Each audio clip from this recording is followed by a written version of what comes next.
A lone German shepherd stood beyond the fence of a quiet Iowa farmhouse, hungry, soaked, and far too watchful to be wandering without a purpose.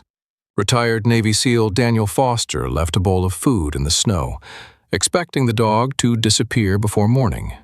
But at sunrise, she returned. This time, 2 tiny German shepherd puppies were waiting beside her. Around the smaller puppy's neck hung a cracked wooden whistle, darkened by mud and age. Why had the dog brought her puppies to Daniel's door? Who had tied the whistle around the puppy's neck? And why did the German shepherd refuse to leave until Daniel picked it up? This is a fictional story created for storytelling purposes. Before we begin, tell me, where are you watching from? Drop your country in the comments below. Late winter lay over the hills outside Decorah, Iowa, in a thin white hush. Snow covered the fields without quite hiding the brown grass beneath, and the cedar house at the end of Old Quarry Road looked patiently forgotten. Daniel Foster had been back for 11 weeks. At 45, the retired Navy SEAL still carried the compact strength of a man trained to move without wasting motion. He stood a little over 6 feet, broad through the shoulders, with short, dark brown hair graying at the temples, a close beard, and a pale scar beneath his left ear. Strangers mistook his stillness for calm. His older sister knew better. Daniel's stillness was a locked room, and their father's death had made it smaller. He told people he had returned to settle the property and rest. Both statements were technically true, which was how Daniel preferred his lies. Rest sounded cleaner than retreat. Settling the property sounded more respectable than avoiding Rebecca's questions about Thomas Foster's final weeks. Thomas had been a white-haired carpenter with a bent back and the irritating habit of forgiving people before they apologized. Daniel had missed the end of his illness. He had reasons. None survived well when spoken aloud. The house still held Thomas everywhere. Sawdust remained in the cracks of the workshop floor. His wool coat hung by the mudroom door, though its owner had been buried before Christmas. Daniel had not moved it. Taking it down felt like betrayal. Leaving it there felt dishonest. The German shepherd appeared near the fence just after sunrise. Daniel saw her through the kitchen window. An adult female, perhaps 5 or 6 years old, black and tan, with mud along her legs and snow gathered between her upright ears. Her ribs showed faintly beneath the wet coat, yet nothing about her suggested surrender. Her amber-brown eyes stayed fixed on the house. Her weight shifted forward as though she had already measured every exit. Daniel stepped onto the porch. The dog did not bark or wag her tail. When he descended 1 step, her lips lifted enough to show the edge of her teeth. "Fair enough," Daniel said. His voice had once been useful in chaos, low, controlled, impossible to misunderstand. Around frightened animals and grieving relatives, it could sound too much like an order. He stopped. The dog's ears shifted toward him, then toward the field behind her. She was listening for something else. Daniel found leftover roast beef, rice, and 2 eggs, warmed them, and carried the bowl to the gate. The shepherd lowered her head but did not approach. Daniel set it down and backed away. For several seconds, neither moved. Snow whispered across the porch boards. Daniel felt foolish negotiating with a dog that had offered no terms. Still, he understood distance. Trust given too quickly was often only fear trying to survive. He returned inside and closed the door. Only then did the shepherd cross the yard. She ate carefully rather than desperately, pausing twice to look toward the road. Whatever hunger lived inside her had not erased her caution. When the bowl was empty, she raised her head and met Daniel's gaze through the glass. There was no gratitude in her expression. Daniel found that comforting. Gratitude created obligations, and obligations eventually became promises people failed to keep. This was simpler. Food, a few quiet minutes, and nothing promised. Then the shepherd turned and disappeared across the white field. Daniel remained at the window longer than necessary. He told himself he was checking which direction she took. In truth, the sudden emptiness bothered him. The dog had entered his morning without permission. then left before he could decide what her presence meant. Daniel understood departures. What unsettled him was being the one left behind. Rebecca called before noon. Her photograph lit the phone screen. A tall, lean woman of 51 with pale, freckled skin, straight chestnut hair cut below her chin, and blue eyes that noticed what people hoped to conceal. She worked at the county library and organized winter meal deliveries, speaking to lonely people without making them feel like charity cases. Years of disappointment, however, had sharpened her voice whenever she spoke to her younger brother. "I need to talk to you about Dad's truck," her message began. "I'm trying to start a ride program for older folks outside town. Medical appointments, groceries, whatever they can't reach when the roads turn bad." Daniel listened until she added, "We also need to settle what belongs to whom." He deleted the message. In his mind, the rest wrote itself. The house, the truck, the tools, everything Thomas had left for his children to divide. Daniel did not consider that Rebecca might need someone who could repair a brake line and coax an aging engine through another winter. Rebecca, meanwhile, had spent years refusing to ask him directly for anything. Pride was another foster inheritance, passed down more reliably than property. The shepherd did not return that afternoon. By evening, fresh snow had covered her tracks. Daniel told himself he was relieved, although he left the washed metal bowl beside the door. The next morning arrived pale and windless. Daniel woke before dawn, made coffee, and stood for several minutes in his father's dark workshop. He had just reached for the old truck keys when 3 slow scratches sounded against the front door. Not frantic, not accidental. Daniel crossed the hall and opened it. The German shepherd stood at the edge of the porch, her coat damp with melted snow. Between Daniel and the dog sat 2 tiny German shepherd puppies, perhaps 6 or 7 weeks old. The larger puppy, a black and tan male with oversized paws and one ear struggling to stand, planted himself in front of the other. His small body trembled, yet he held his ground with the solemn determination of a guard twice his size. Behind him, a smaller female pressed against the porch post. Her darker fur was matted at the chest, and her brown eyes looked exhausted rather than afraid. Something hung around the smaller puppy's neck. Daniel crouched slowly. Beneath a strip of faded cloth was a cracked wooden whistle, darkened by dirt and age. The smaller puppy shivered. Daniel extended one hand. The mother moved before he could touch her. She stepped between Daniel and the puppies, shoulders high and teeth visible. But she did not lunge. Her warning was measured rather than wild. Daniel froze, with his hands suspended between them. The shepherd watched his fingers, then his face. She had not brought the puppies to surrender them. She was deciding whether the man who had left food in the snow was safe enough to open the door again. Daniel remained crouched in the open doorway, his hands suspended between the mother and her smaller pup. Cold air moved through the hall and curled around his boots, carrying the smells of wet fur, old wood, and distant chimney smoke. The German shepherd held her ground. Her teeth were visible, but her amber eyes were steady rather than wild. She was not threatening him out of panic. She was setting a boundary. Daniel slowly lowered his hand and sat on the top step. For nearly an hour, he did nothing. He did not whistle, speak in the commanding tone that had once cut through gunfire, or attempt to lure her with another bowl. The larger puppy shifted from paw to paw, struggling to remain upright in front of his sister.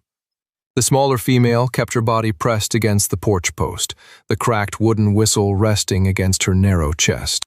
Daniel had spent years believing action was the answer to danger. Waiting felt unnatural, almost irresponsible. Yet every time he leaned forward, the mother's shoulders tightened. So he stayed still and let the silence make the decision. At last, the German shepherd looked toward the open kitchen, then touched her nose to the male puppy's back. The pup stumbled across the threshold. She repeated the gesture with the smaller female, but when Daniel carefully lifted the exhausted pup, the mother remained outside. She lowered herself beside the door, close enough to watch every movement inside, but refused to enter. Daniel understood the message. The puppies could have warmth. He had not yet earned the same trust for himself. He called the nearest veterinary clinic rather than risk moving the puppies again. An hour later, Dr. Emily Carter arrived in a faded green utility wagon with a medical case wedged behind the passenger seat. Emily was a compact woman in her early 60s, with silver blonde hair gathered into a loose braid, warm brown skin weathered by years of farm calls, and square glasses that continually slipped down her nose. She had treated cattle during ice storms, delivered foals by lantern light, and learned long ago that frightened owners were often more difficult than frightened animals. Her voice was soft, but there was nothing fragile about it. She entered without fuss, washed her hands at the kitchen sink, and knelt beside the puppies. "No names yet?" she asked. "No names," Daniel replied. "Good," Emily said. "People name things quickly when they're trying to convince themselves those things belong to them." Daniel glanced toward the porch. The mother watched through the open doorway, ears upright. Emily examined the larger male first. He had oversized paws, a strong heartbeat, and an appetite greater than his manners. He tried to chew the strap of her stethoscope and received the temporary title of the stubborn one from Daniel. The smaller female was dehydrated, chilled, and mildly underweight, but her lungs were clear and her heartbeat remained steady. Daniel called her the little one, not because he lacked imagination, but because a name felt like a promise he had not been asked to make. Neither puppy carried a microchip. Emily prepared diluted food, showed Daniel how much to offer, and warned him not to let the larger pup steal his sister's portion. When she attempted to approach the mother, the German shepherd rose and gave one low growl. Emily immediately stopped. "She's trained," the veterinarian said, studying the dog's posture. Or she once was. A stray usually protects distance.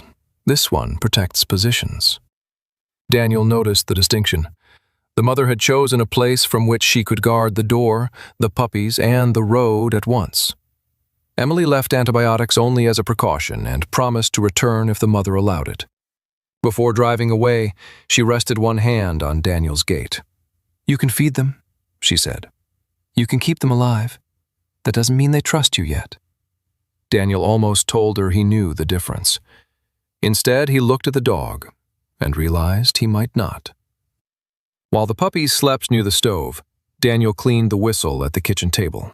It was made of pale wood, darkened by mud, with a long crack running from the mouthpiece nearly to the setter. He loosened the faded cloth from the little female's neck and wiped the wood with a damp rag. Near the base, beneath the grime, a tiny pine tree appeared. Daniel stopped breathing for a moment. His father had carved that tree into everything he made, a discreet mark no larger than a thumbnail, usually hidden beneath a chair, inside a cabinet door, or on the back of a child's toy. Thomas had said a craftsman should sign his work without asking the work to advertise him. Daniel turned the whistle in his fingers. The carving was unmistakable. He carried it into the workshop, where winter light rested in pale bars across the workbench. The room still smelled faintly of cedar shavings and machine oil. Daniel searched the shelves until he found Thomas's order ledger beneath a stack of sandpaper. The entries became shakier near the end, but the handwriting remained readable. On the final page was a short note. "MG, County Search and Rescue, recall whistle, no charge." Beneath it, Thomas had drawn the same pine tree. Daniel searched the initials on his phone. The name appeared in an article dated nearly 4 months earlier. Michael Grant, 40 years old, search and rescue canine handler, missing after a routine inspection near the northern forest boundary. The photograph showed a lean man with a narrow, weather-cut face, short, sandy hair, and a reddish beard trimmed close to the jaw. His pale gray eyes looked serious even while he smiled. According to the article, Michael was known for patience with frightened animals and bluntness with people who ignored safety rules. He had disappeared with his assigned German shepherd. Search crews had found no vehicle, body, or equipment. Daniel read the article twice. The mother outside matched the general description of the missing canine, but there was no visible identification, and Daniel refused to turn resemblance into certainty. The whistle proved only that Thomas had made something for Michael Grant. It did not explain how it had reached a puppy's neck. Across town that afternoon, Rebecca stood before the county council with a folder held against her chest. The meeting room smelled of old carpet and burnt coffee. 3 residents sat behind her, all past 70, each wearing the patient expression of someone accustomed to being discussed rather than consulted. Rebecca explained her proposal for a volunteer route that would carry rural seniors to medical appointments, grocery stores, and the pharmacy during winter. Councilman Harold Pierce, a heavyset man of 68 with thinning white hair, ruddy cheeks, and a habit of polishing his glasses when uncomfortable, studied the insurance estimate. Harold was not cruel, but 20 years of balancing public budgets had trained him to see risk before need. He pointed out that Thomas Foster's truck had not passed inspection. The program lacked a backup driver, and the county could not assume liability. "Most of these folks have families," he said. "Surely someone can help them." Rebecca's fingers tightened around the folder. She thought of Daniel living less than 10 miles away, answering no calls. "Sometimes family is only a few miles down the road," she replied. "But silence can be longer than any road in this county." The proposal was denied, pending a safe vehicle and a second driver. Rebecca left with her back straight, though humiliation burned behind her eyes. She did not call Daniel. Asking him directly would mean risking another unanswered message. Night settled early over Old Quarry Road. The larger puppy had eaten too much, attempted to climb into the wood basket, and fallen asleep with one paw resting on a split log. The smaller female slept beneath a folded blanket, her breathing finally even. Daniel placed the cleaned whistle on the floor near the stove and checked the front door. The mother still lay outside beneath the porch roof, a thin shape against the snow. He left the door open several inches and returned to the table. Long after darkness filled the windows, he heard claws touch the floorboards. The German shepherd stood with one forepaw across the threshold. She remained there for several seconds, caught between warmth and caution. Then she entered just far enough to lower her nose to the whistle. Her body stiffened. She looked at Daniel, crossed the distance between them, and caught the sleeve of his flannel shirt gently between her teeth. She pulled once toward the door. Daniel glanced at the 2 sleeping puppies. The mother released his sleeve, stepped back into the night, and waited. She did not want him to bring the puppies. She wanted him to follow her, alone. The night beyond Old Quarry Road was cold, clear, and stripped of wind.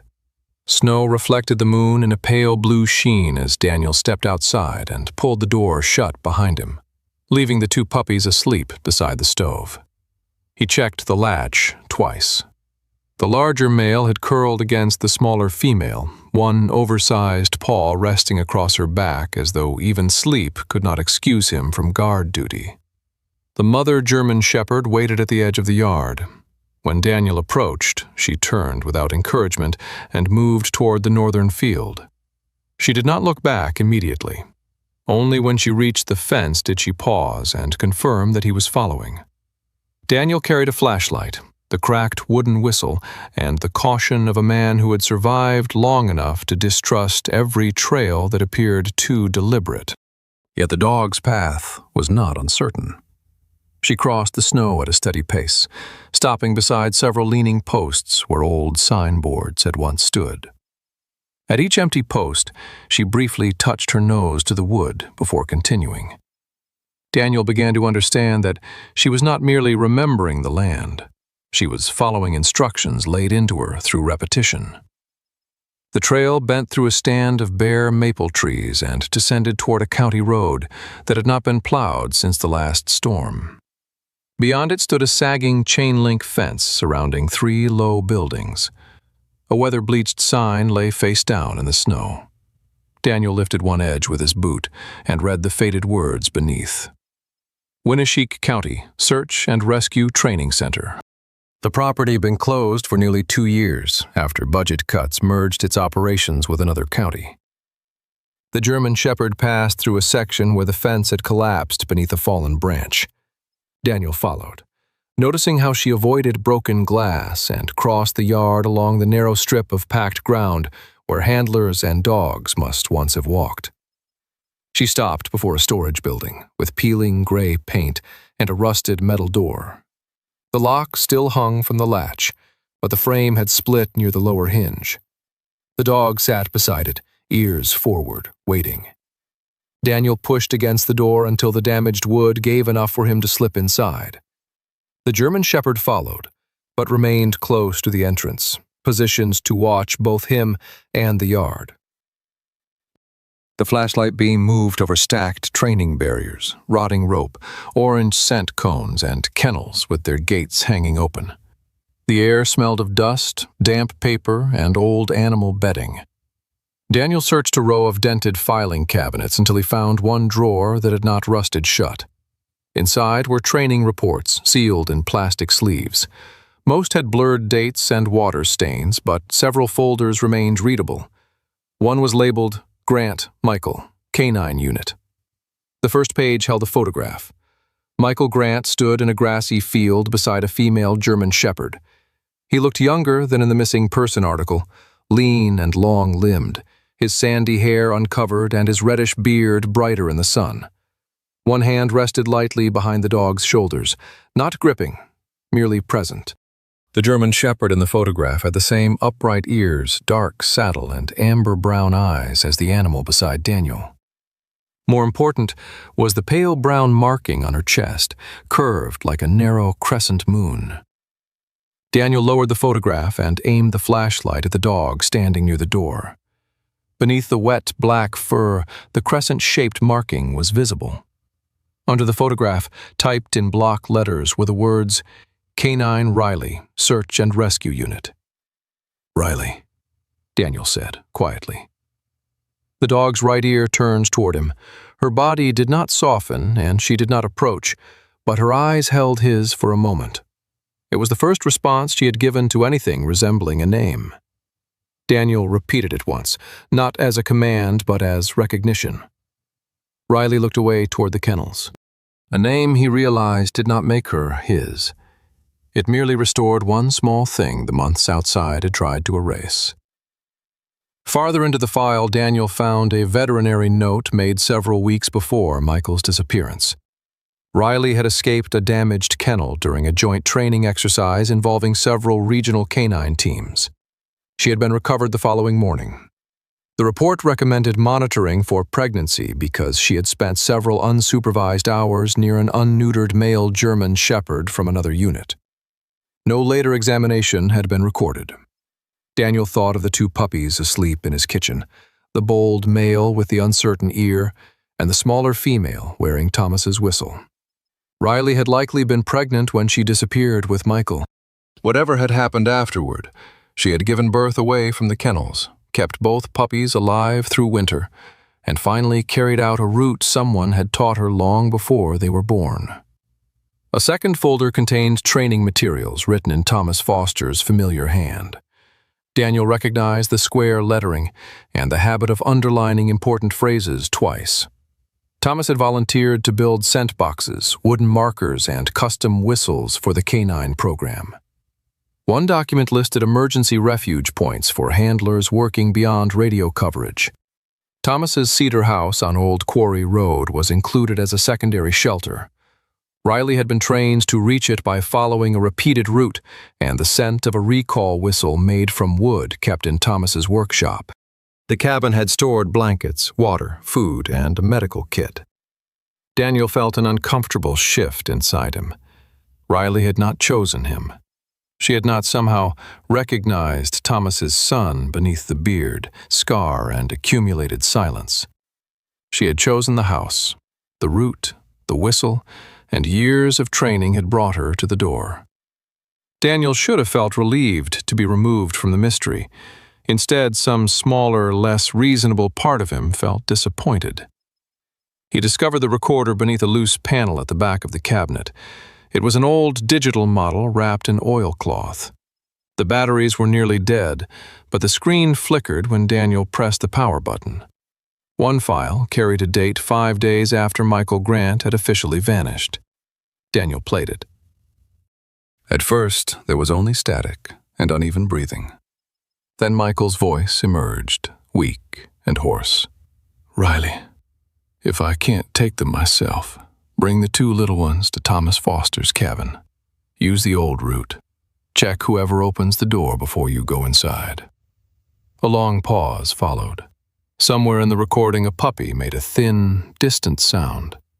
Daniel looked toward Riley. She had lowered herself to the concrete floor, though her eyes remained fixed on the recorder. Michael had survived long enough after his reported disappearance to see the puppies born.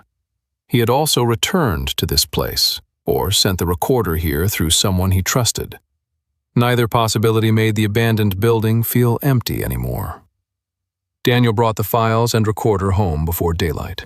Riley followed, but kept several yards between them. Rebecca arrived late that morning to collect the truck registration and insurance papers.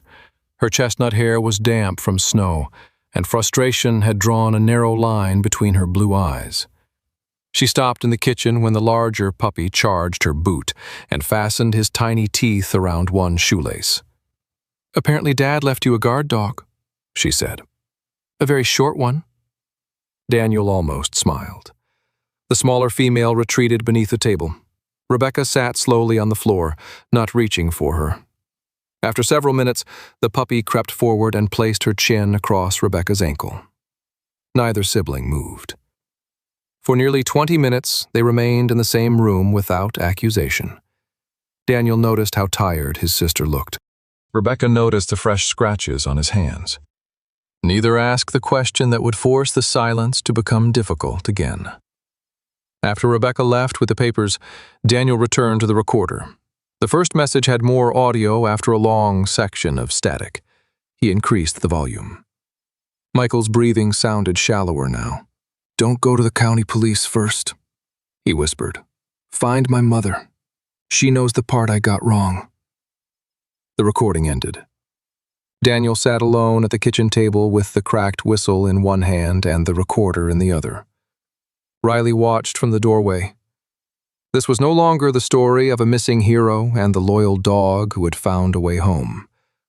Michael Grant had left behind a confession. A week passed beneath a low, gray Iowa sky, with snow softening at the edges of the fields and freezing again each night. By then, the 2 puppies had stopped trembling in their sleep.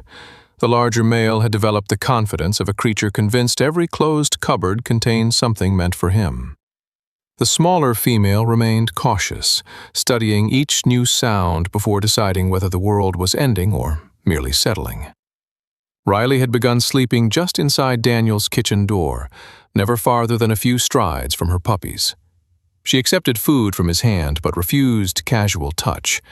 Trust, Daniel was learning, did not arrive like gratitude. It came in small permissions, an unguarded breath, a turned back, a few minutes of sleep in another person's presence. After listening repeatedly to Michael Grant's message, Daniel called the number listed for Michael's mother. Helen Grant answered on the 4th ring.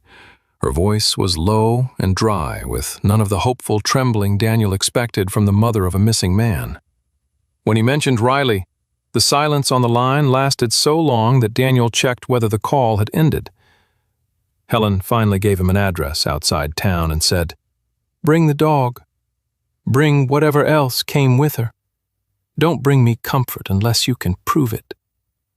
Helen lived in a narrow yellow farmhouse surrounded by bare apple trees. At 73, she was a slender woman with pale skin marked by age, straight white hair cut at her jaw, and dark green eyes that seemed to test every word before allowing it inside. Her hands were broad-knuckled from arthritis, but her posture remained upright. She had spent 30 years as a school secretary, where she had learned that children often confess the truth only after adults stopped filling every silence.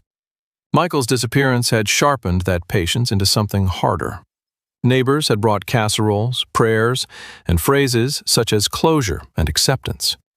Helen had accepted the food and rejected the vocabulary. Daniel carried the puppies in a lined wooden crate, while Riley followed beside him. The moment Helen opened the door, Riley stopped.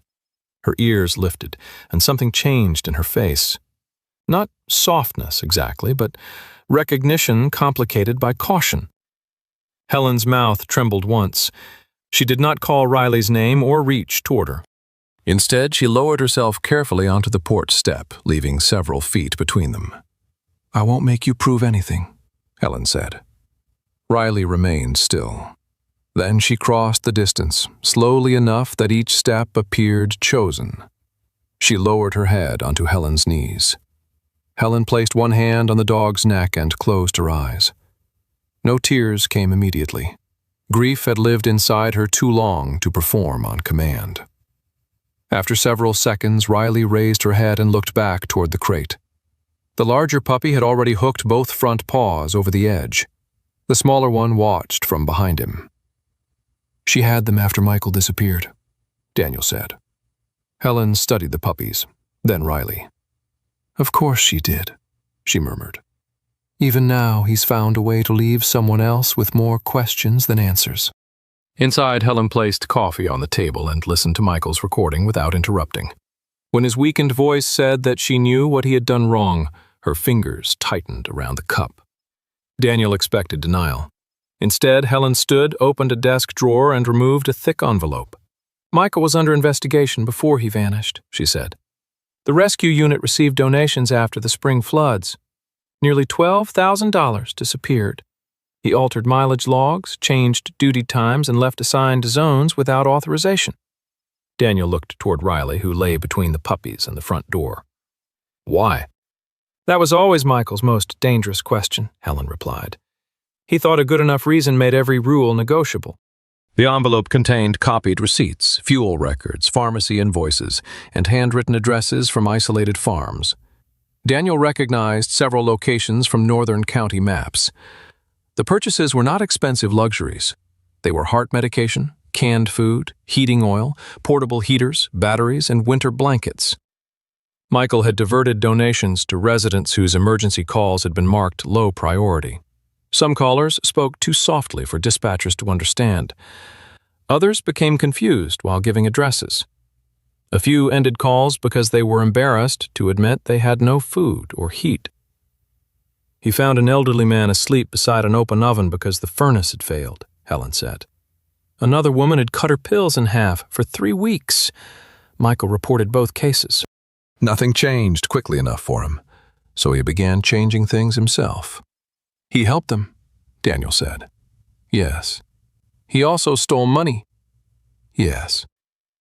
Helen's answer held no cruelty, only exhaustion. She explained that Michael had begun falsifying reports so supervisors would not discover where he had gone. Every successful rescue made him more certain that permission was merely an obstacle. He saved people, but he also removed their choices, ignored procedure, and made himself the only person holding the full truth. Daniel felt an uncomfortable recognition. He had never taken donated money, but he knew the seduction of believing competence granted authority.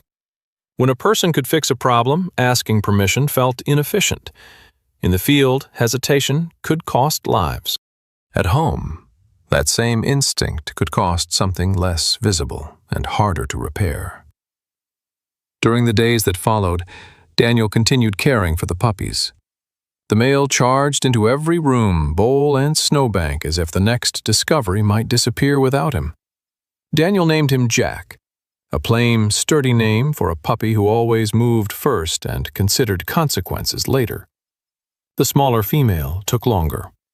She learned the house through scent and quiet repetition.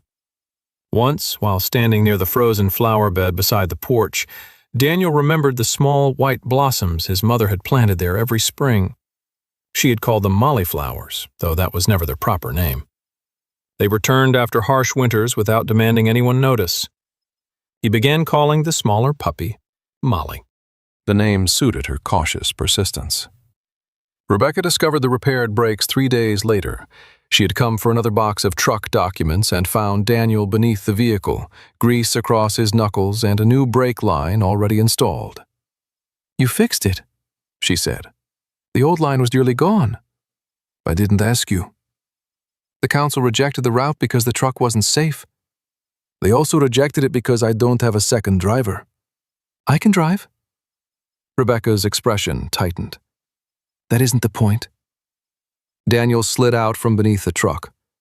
You needed it repaired. It's repaired. No, Daniel. You decided what I needed, did it without speaking to me, and now you expect gratitude to erase the part where I had no choice? I saved the program. You took the wheel, she said. You always take the wheel and call it love. The words landed harder because Helen had described Michael in almost the same way. Daniel wanted to defend himself, but defense had become too familiar, a hallway leading back to the same locked room. Rebecca took the papers and left without thanking him. He watched her car disappear, realizing that a repaired machine could still sit between two broken people. That evening, Daniel returned to Helen's house with the recorder. She listened again, concentrating on the faint sounds beneath Michael's voice. After several attempts, Helen lifted one hand. Play that part again. Behind the static came 3 distant bell strikes, evenly spaced. Helen stared toward the dark window. There's a rehabilitation center outside La Crosse. Michael mentioned it once after transporting an injured volunteer. A church nearby rings 3 bells before the evening service. Daniel replayed the sound. Riley had been resting beside the puppies. At the 3rd bell, she rose so quickly that Jack rolled against the table leg. Riley crossed the room, stopped at the front door, and looked back at Daniel.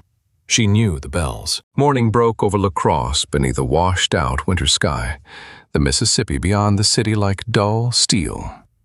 Daniel drove while Rebecca sat beside him with the directions folded in her lap.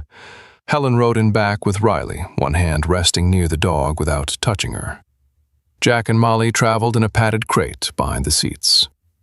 The church appeared first, a narrow stone building with a dark copper steeple. 3 bells sounded across the road, slow and evenly spaced. Riley lifted her head before the last note faded. Across from the church stood St. Agnes Neurological Recovery Center, a low brick building with broad windows. Daniel parked, but no one moved at once. Hope had carried them this far. Now that Hope had an address, it felt less like comfort and more like a door none of them knew how to open. Dr. Lena Morris met them in a private room. She was 58, tall and angular, with deep brown skin, closely cropped salt and pepper hair, and calm gray eyes behind thin metal glasses. Years of treating brain injuries had made her precise without making her cold. Lena studied Michael's photograph and asked about scars, fractures, dental work, and habits that might survive memory loss. 4 months earlier, she explained, a man had been found unconscious beside County Road M after a snowstorm. He carried no wallet or phone. Frost injury had made his fingerprints unreadable at first. He had a skull fracture, a broken cheekbone, and severe swelling. Because a neurosurgical bed was available in La Crosse, he had been transported across the state line. Several operations had changed his face, and the first report estimated him nearly 10 years older than Michael. No one had connected him to the Iowa case. However, an old fracture in his left wrist and a distinctive dental bridge matched Michael's medical history. DNA confirmation was still being processed, but Lena considered the identification reliable. Is he my son? Helen asked. Yes, Lena said gently. The evidence says he is, but recognition might not happen. He may remember the dog before he remembers you, or neither. Memory is not a test of love. The man beside the window was thinner than the one in the canine photographs. Sandy hair grew unevenly around a scar above his right temple. His reddish beard was gone, leaving a narrow jaw altered by surgery. One cheek remained flatter than the other. His pale gray eyes moved restlessly around the room. He wore loose hospital clothes and rubbed the edge of a folded washcloth between his fingers. Daniel stayed near the door. Michael? The man recoiled. His chair scraped backward, his breathing quickened, and one hand rose defensively. Daniel stopped. He recognized the look, a body remembering danger before the mind could explain it. I'm not coming closer, Daniel said. When Helen entered, Michael stared at her with the same frightened uncertainty. For one instant, her face seemed to fold inward. She had imagined tears or confusion. She had not imagined becoming a stranger to her own son. Still, she sat in the chair farthest from him. "My name is Helen," she said. "You don't have to know me today." Riley came in next. Daniel had expected her to pull forward or throw herself at the man she had followed for years. Instead, she stopped, several steps inside. Michael turned his face away. Riley lowered herself to the floor and rested her chin on her paws. She watched without advancing. The restraint hurt Helen more than excitement might have. Even Riley seemed to understand that love could become another pressure when offered too quickly. Minutes passed. The radiator ticked. Michael's thumb worked the cloth. Daniel held the cracked whistle at his side. Light caught the pale wood, and Michael's eyes fixed on it. His hand opened. Daniel looked at Lena. She nodded. He placed the whistle in Michael's palm. Michael traced the pine tree near its base, then raised it to his lips. The crack allowed only a thin, broken note to escape. Riley's ears rose. She stood, crossed exactly one step toward him and stopped. Michael's eyes filled, though no one could tell what memory had reached him. Helen covered her mouth but remained seated. Later, Lena allowed Jack and Molly into the room. Jack tried to climb out of the crate, tangled himself in the blanket, and nearly rolled onto the floor. Rebecca laughed despite herself. The sound was brief, but it loosened something in the room. Molly waited until Daniel lifted her. Michael watched both puppies with startled concentration. Jack sniffed his shoe and attempted to chew one hospital lace. Molly remained in Daniel's arms, her dark eyes fixed on the man. Michael reached slowly and touched the lighter patch above her brow. "Maple," he said. It was the first clear word Lena had heard from him that week. Outside in the hallway, Rebecca leaned against the wall while Daniel stood beside a vending machine, pretending to examine coffee choices. "You can wait for him," she said. "You can let him be afraid without trying to fix him." Daniel knew where the sentence was going. "But Dad was never allowed to be afraid around you," Rebecca continued. "Whenever he tried to talk about dying, you found a chore or a reason to leave." Daniel's jaw tightened. "He left me a message." Rebecca stared at him. "What message?" "Before he died. A voice message, I heard it." "And you never told me?" "No." "What did he say?" Daniel looked through the small window in Michael's door. The words lived inside him like something sealed in glass, visible, sharp, and still too dangerous to touch. He could still remember his father's uneven breathing between sentences, and the quiet way Thomas had spoken, as though he had already accepted that Daniel might never answer. Telling Rebecca would mean admitting that silence had not protected anyone. It had only allowed Daniel to control who was permitted to know the truth. He could not answer. Rebecca waited, then looked away. Their silence was no longer peaceful. It carried everything Daniel had hidden, and everything Rebecca now knew had been taken from her. Inside the room, Michael repeated, "Maple." With one finger he drew a sloping roof on the blanket across his knees. Riley rose and faced the door. Daniel watched the shape appear. Maple was not a person. It was a place Michael needed them to find. Morning settled cold and colorless over La Crosse, with frost whitening the hospital windows and the church bells silent across the road. Michael remained in therapy under Dr. Lena Morris's care, exhausted by the single word he had managed to recover. Helen sat beside his bed with her narrow shoulders wrapped in a gray wool cardigan, watching him trace the shape of a roof over and over on the blanket. When Daniel repeated the word, "Maple," Helen's dark green eyes sharpened. Her family had once owned a small maple sugar house in the hills north of Decorah. Michael had spent winters there as a boy, carrying buckets behind his father and complaining that sap moved more slowly than old people in a grocery aisle. The building had been abandoned for nearly 20 years, but Helen still remembered the narrow logging road and the stone chimney leaning toward the east. "If he wanted to hide something where no one would look," she said, "he would choose that place." She remained with her son while Daniel and Rebecca returned to Iowa with Riley. Jack and Molly were left for the day at Dr. Emily Carter's clinic, where warmth, food, and supervision were safer than rotten floorboards and a long drive into the hills. The old sugar house stood at the end of a road nearly erased by snow. Daniel parked Thomas's truck beside a fallen maple tree, and the three of them continued on foot. Rebecca wore a dark red parka and carried a canvas bag containing flashlights, gloves, and the recorder from the training center. Her chestnut hair had escaped beneath her wool cap, and the cold had deepened the freckles across her cheeks. Daniel walked several paces ahead, broad shoulders turned against the wind. But he no longer pretended the distance between them was accidental. Riley moved between the siblings, her black and tan coat marked by flecks of ice. She did not hesitate at forks in the trail. Each turn seemed stored somewhere beneath thought, in that deep place where training and memory became instinct. The sugar house appeared through the trees as a low, weathered structure with a sagging roof, and a stone chimney cracked through the middle. Rusted sap buckets still hung from two nearby maples, rocking faintly though the air was still. Inside, the cold felt trapped rather than passing. An iron boiling pan rested beneath years of dust. Shelves leaned away from the walls, and mouse tracks crossed a layer of old leaves blown through broken windows. Daniel searched the rafters while Rebecca examined a work table scarred by knives and hot kettles. Riley ignored both of them. She circled the room once, returned to a corner beside the chimney, and scratched at a warped floorboard. Daniel knelt and pressed his fingers beneath the edge.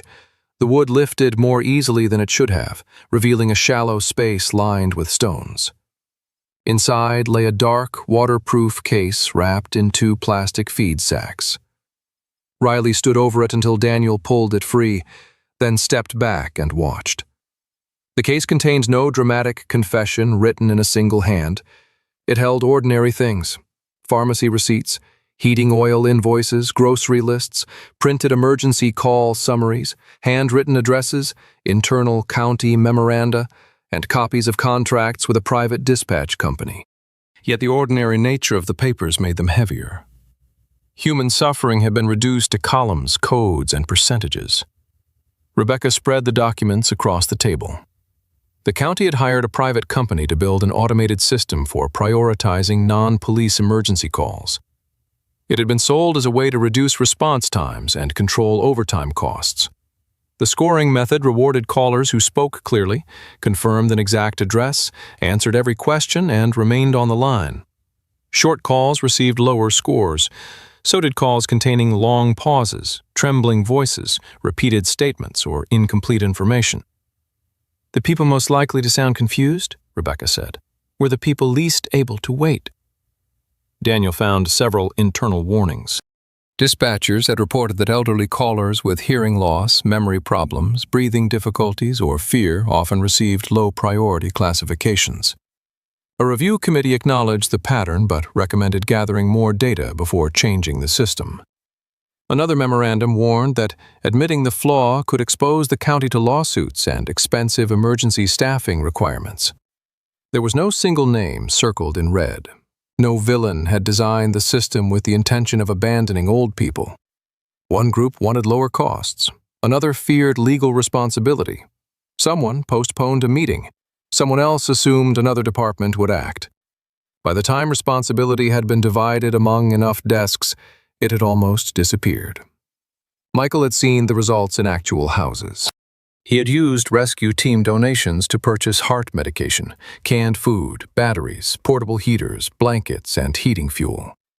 The receipts matched the missing money Helen had described. He had also changed mileage logs and duty records to hide where he had gone. He knew the system was wrong, Daniel said, and decided that made every choice he made right. Rebecca answered. There was no satisfaction in her voice. Michael's actions had saved lives, but they had also placed every decision in his own hands. Daniel understood the temptation too well. Rules could feel like cowardice when someone was cold or hungry. Asking permission could look cruel when a person knew how to solve the problem.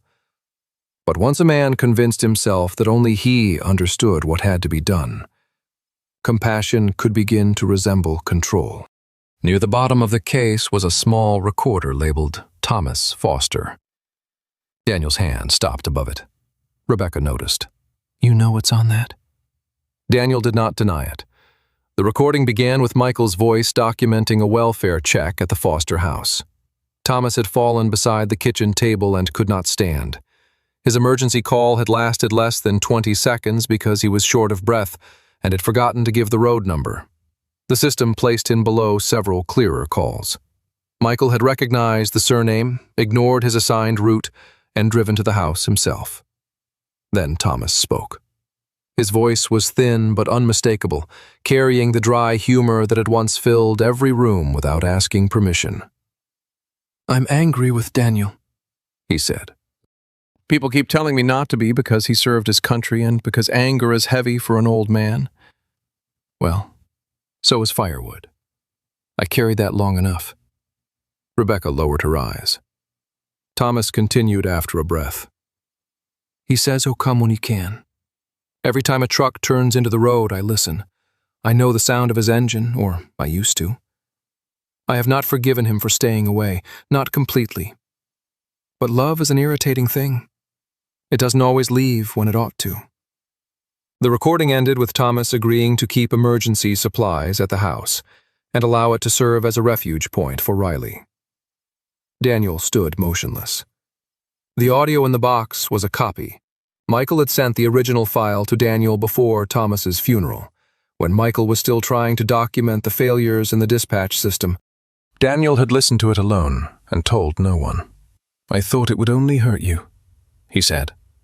Rebecca did not shout. She did not strike him, and she did not step forward to offer comfort. Her pale face became very still. "You didn't protect me," she said. "You took away my right to hear our father's last truth." They sat in the frozen sugar house for a long time. The papers remained spread between them. Daniel had imagined confession as a bridge, something that would carry them immediately toward forgiveness. Instead, the truth opened a distance that had always been there. At least now they could see it. When they finally packed the documents, Daniel placed the cracked whistle on the old work table. It belonged to Thomas, Michael, and the chain of choices that had led them there. He told himself leaving it was a form of respect. Outside, he had nearly reached the truck when Riley appeared behind him. She carried the whistle gently between her teeth. The German Shepherd stopped, raised her head, and placed it into Daniel's open hand. She was not asking him to repair it. She was refusing to let him bury another broken call. The storm reached Decorah before dawn, swallowing the northern hills beneath a hard white curtain. Snow struck the windows sideways. Telephone signals failed without warning, and the county plows could not keep pace with the drifts forming across rural roads. The public hearing on the emergency dispatch system was scheduled for the following morning, but by breakfast the same system was already failing again. Calls arrived in fragments. Some ended before an address could be confirmed. Others were assigned low priority because the callers spoke too softly, repeated themselves, or could not explain what was wrong. Rebecca stood in the county library's back room with Michael's handwritten address list spread across a folding table. She wore a navy sweater beneath her winter coat, and the fluorescent lights made the tiredness beneath her blue eyes impossible to hide. Around her waited 4 volunteers. Margaret Lane, a broad-shouldered retired nurse of 67 with cropped gray curls and a brisk manner shaped by 40 years in emergency rooms, had brought blankets and insulin coolers. Owen Price, a thin 70-year-old former school bus driver with a white mustache and cautious brown eyes, knew nearly every back road in the county. 2 younger church volunteers loaded food, batteries, and bottled water into separate vehicles. None of them had official authority. They had only a list, working engines, and the uncomfortable knowledge that waiting for permission might leave someone alone too long. Daniel arrived in Thomas's repaired truck with Riley beside him. The German Shepherd sat upright in the passenger seat, her amber eyes following every movement outside. Jack remained at Dr. Emily Carter's clinic because his enthusiasm still exceeded his judgment. Molly was supposed to be there with him. Daniel did not discover otherwise until a small, dark head emerged from beneath a folded blanket behind the driver's seat. "Molly," he said, turning around. "How did you—" The puppy flattened herself against the floor, as if becoming smaller might transform disobedience into invisibility. Rebecca opened the passenger door and looked inside. "She must have slipped in when you loaded the supplies." "I'm taking her back." A gust of snow swept across the parking lot. Riley glanced at Molly, then toward the road. She did not growl, block the puppy, or show the alarm she usually displayed when one of her young was in danger. Daniel hesitated. "Riley isn't objecting? Since when does Riley approve transportation plans? Since she became better at reading danger than the rest of us?" Rebecca almost smiled, but the expression disappeared quickly. "We don't have time for another trip. Molly stays in the truck unless we decide otherwise." Daniel's first impulse was to revise the routes, assign vehicles, and take control of the operation. He felt the old instinct rise as naturally as breath. Instead, he faced his sister. "What do you need me to do?" Rebecca looked at him for a moment, suspicious of how simple the question sounded. "Drive the northern route. Riley goes with you. Owen will follow in his van. I'll coordinate from the truck and keep trying the residence by phone." Daniel handed her the keys. "You're driving?" she asked. "You said you were coordinating." Rebecca returned the keys. "Then I need you behind the wheel." It was a small exchange, almost nothing. Yet both understood what had changed. Daniel had not taken the role because he believed he deserved it. Rebecca had given it because she had chosen to trust him with it. They left town under a sky the color of unpolished tin. The truck moved slowly between walls of blowing snow, while Rebecca called each address on Michael's list. At the first farmhouse, they found an elderly couple with heat but no drinking water because their pump had frozen. At the second, Margaret's vehicle delivered insulin to a widower whose scheduled pharmacy ride had been canceled. The third resident had not answered the phone because her hearing aids were charging in another room. She opened the door furious at being disturbed, accepted 2 batteries, and sent them away with a jar of peach preserves. "Helping people would be easier if they were more grateful," Daniel said as he returned to the truck. Rebecca stared at them. "That was a joke." "It needs work." "So did the brakes." Her expression hardened. "Don't." The humor vanished. Their father remained between them, present in every silence. Daniel drove several miles before saying, "I know repairing the truck didn't repair what I did." "No," Rebecca said. "It repaired the truck." "I thought keeping the recording from you would spare you." "You keep saying that like intention changes what you took." Daniel tightened his hands around the wheel. "I can't change it." "No. And I don't know yet what forgiveness looks like. Maybe it doesn't look like anything for a while." The road ahead divided near a snow-covered grain silo. Daniel knew a shorter route across Miller Ridge, but Rebecca's map directed them east. "The Ridge Road would save 20 minutes, he said. His hands had already begun turning the wheel when he stopped. "Do you want me to take it?" Rebecca checked the weather update and asked Owen about the ridge over the radio.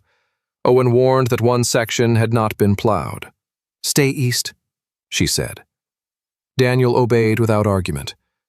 Rebecca turned toward the window so he would not see how much the moment affected her. It was not an apology. It was evidence that he had finally understood one piece of what she had been trying to say.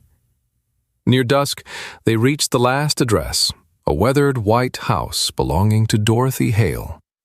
Dorothy was 81, small and wiry, with long silver hair usually braided down her back, and a reputation for refusing help until necessity had become an insult. She had taught piano for 5 decades and treated weakness like a wrong note that could be corrected through discipline. Rebecca had called 6 times without an answer. No lights showed through the windows. There were no footprints near the porch. Daniel listened at the door but heard nothing.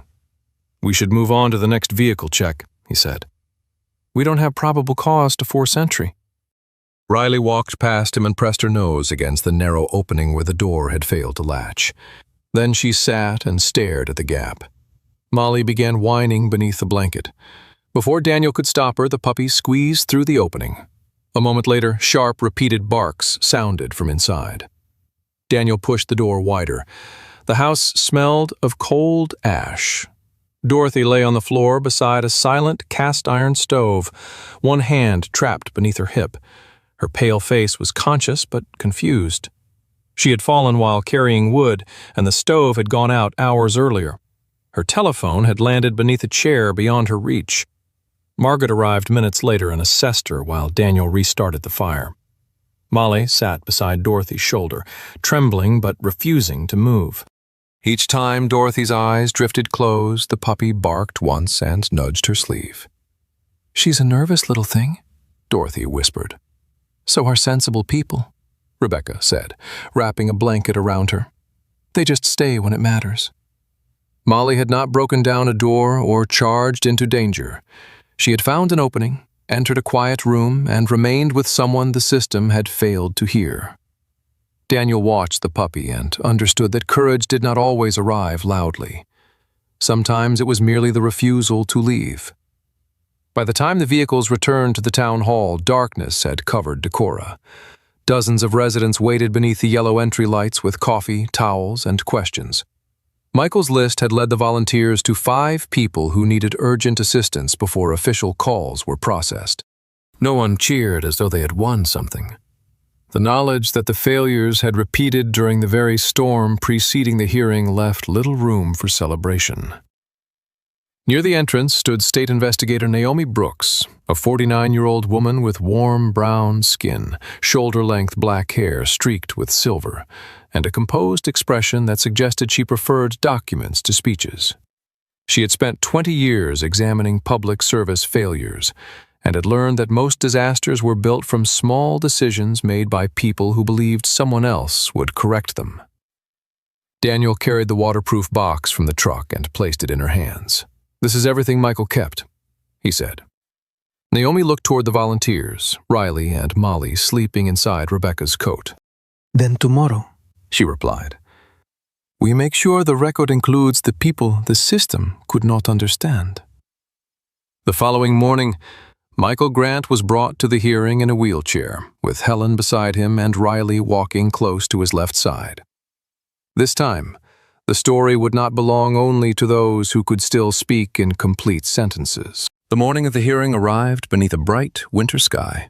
The storm clouds gone, but their damage still visible in the drifts piled against courthouse steps.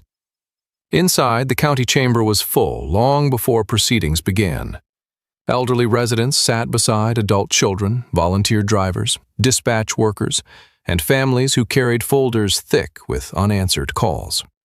Michael Grant waited near the front in a wheelchair, thinner than the man in his old canine photograph, and still marked by the injuries that had altered his face.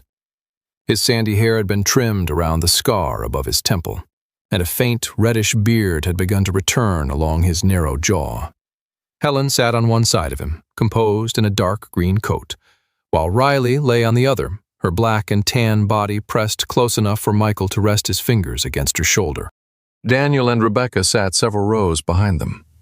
The cracked wooden whistle rested in Daniel's coat pocket. He could feel its uneven edge each time he moved, like a reminder that truth did not become smooth simply because it had finally been brought into the light. The hearing was led by Judge Eleanor Whitcomb, a 70-year-old retired appellate judge appointed to chair the independent review. Eleanor was a tall woman with silver hair swept into a careful knot, a long, thoughtful face, and blue-gray eyes that seemed to dislike exaggeration more than disagreement. Years spent listening to people defend harmful decisions had made her patient with complexity and impatient with performance. She began by stating that the hearing would not search for a convenient hero or a single villain. It would examine choices, systems, and consequences. Michael was asked whether he understood the allegations against him.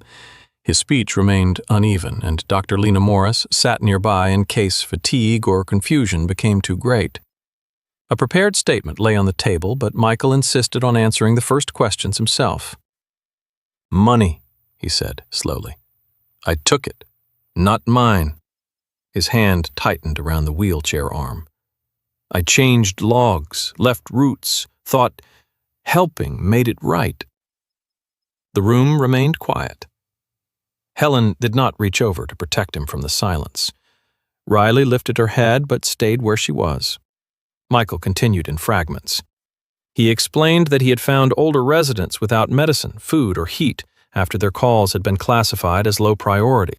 He believed waiting for approval would cost lives. At first, he purchased supplies with his own money. Later, when he could no longer afford enough, he used rescue unit donations without authorization. He falsified mileage and duty records so supervisors would not know where he had gone. "I saved some," he said. "I also decided for everyone, hid truth. That was wrong." No applause followed. The absence of it felt honest. The documents from the Maple Sugar House were then entered into the record. Naomi Brooks presented contracts, internal memoranda, call summaries, and warnings ignored by county officials.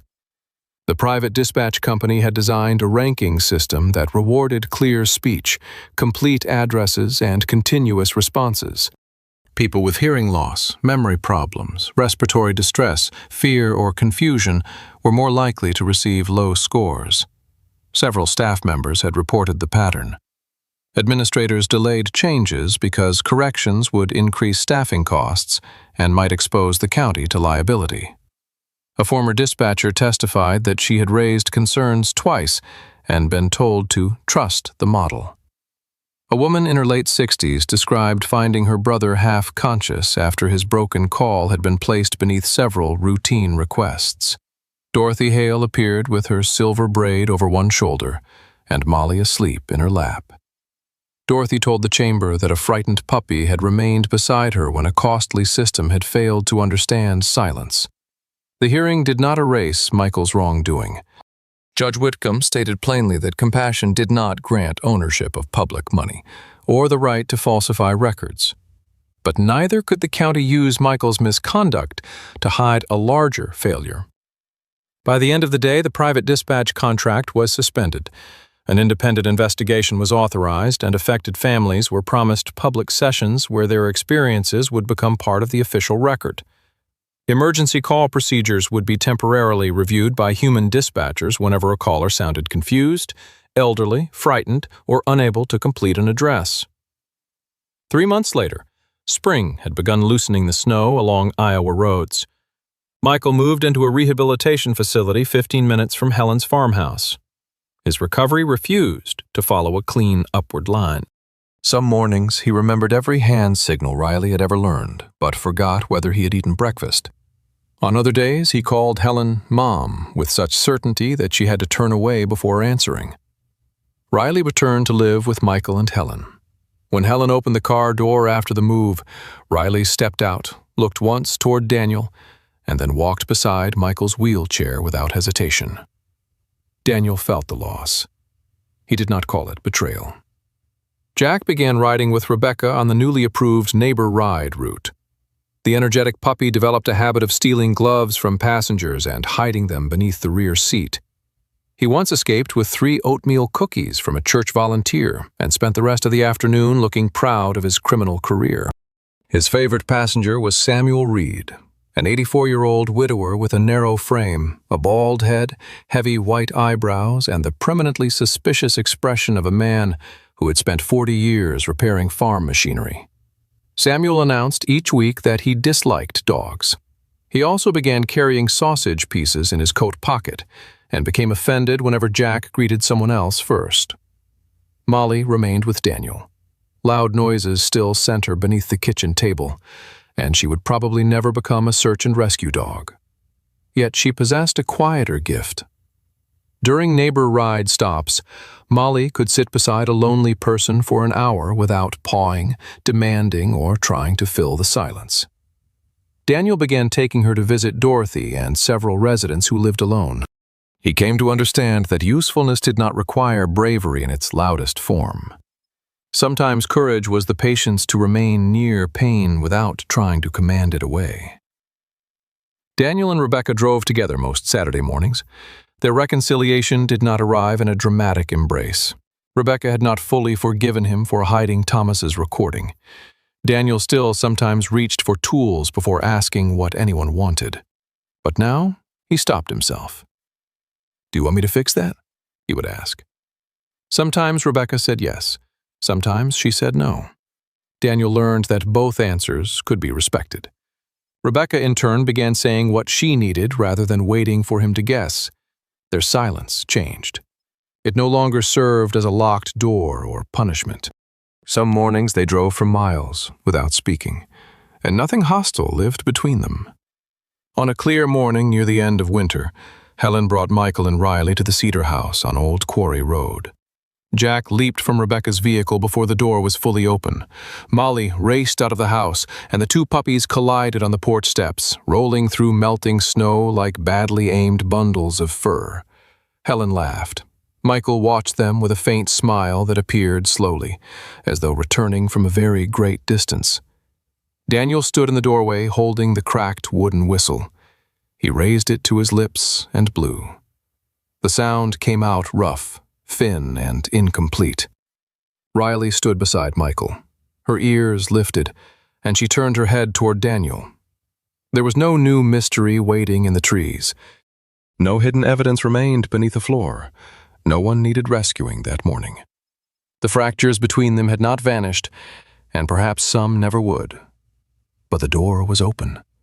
And this time, Daniel did not stand in front of it deciding who deserved to enter. Perhaps the miracle in this story was never the broken whistle, the hidden evidence, or even Riley finding her way home. Perhaps the miracle was that wounded people finally learned to listen before trying to fix one another. God does not always answer with thunder. Sometimes he sends a quiet knock, a frightened animal, an unfinished apology, or one more chance to open a door we have kept closed for too long. Daniel learned that love is not control, and kindness is not deciding what is best for everyone else. Real mercy asks, waits, listens, and stays. In everyday life, many people around us are carrying pain they cannot explain clearly. Their voices may shake, their words may come out wrong. That does not make their need less real. So call someone you have been avoiding. Ask before you act. Listen without rushing to defend yourself. A broken message may still carry enough truth to lead someone home. Share this story with someone who believes in second chances. Tell us in the comments what lesson stayed with you, and subscribe for more stories of faith, healing, and loyalty. May God bless you, protect your family, and keep your heart open to the quiet miracles around you.